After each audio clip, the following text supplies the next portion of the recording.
So you've worked with a lot of executive coaches in the past, and you've even built executive coaching programs internally at some of the companies that you've worked for. I'm curious, how do you evaluate a good executive coach, and how do you think about appropriately matching them with your employees?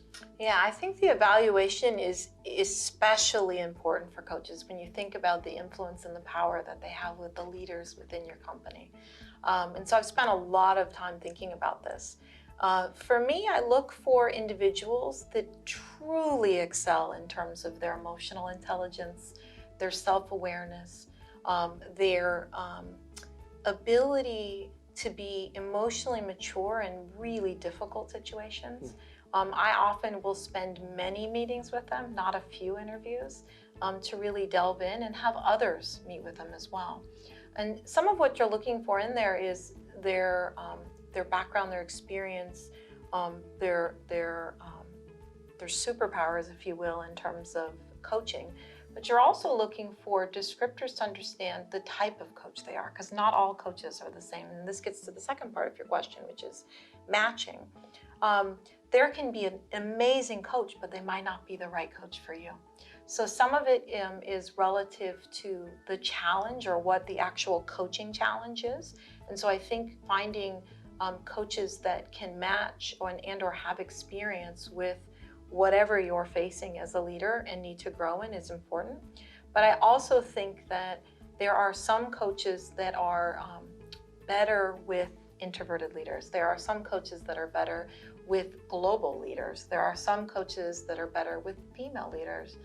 So you really have to get to, I think, the core needs of the individual and then match them well to the coach that is going to best bring out the skills that you're looking for in the coachee.